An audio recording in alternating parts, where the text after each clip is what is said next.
ఏ స్థితిలో ఉండి చెబుతా ఉన్నాడంటే, ఆ సమయంలో దైవజనుడు చెరలో ఉన్నాడు. ఎక్కడున్నాడు చెప్పండి? చెరలో ఉన్నాడు, ఖైదు చేయబడి ఉన్నాడు.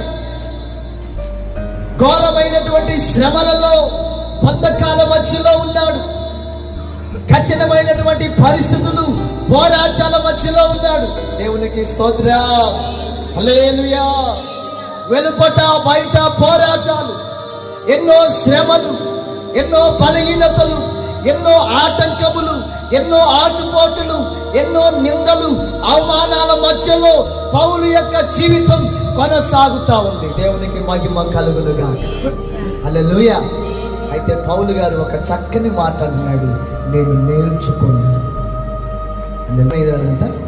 నేర్చుకున్నాడంట. ఒక భక్తుడు పాడుతున్నాడు, నేర్చుకొనుటకు నీ యొద్ద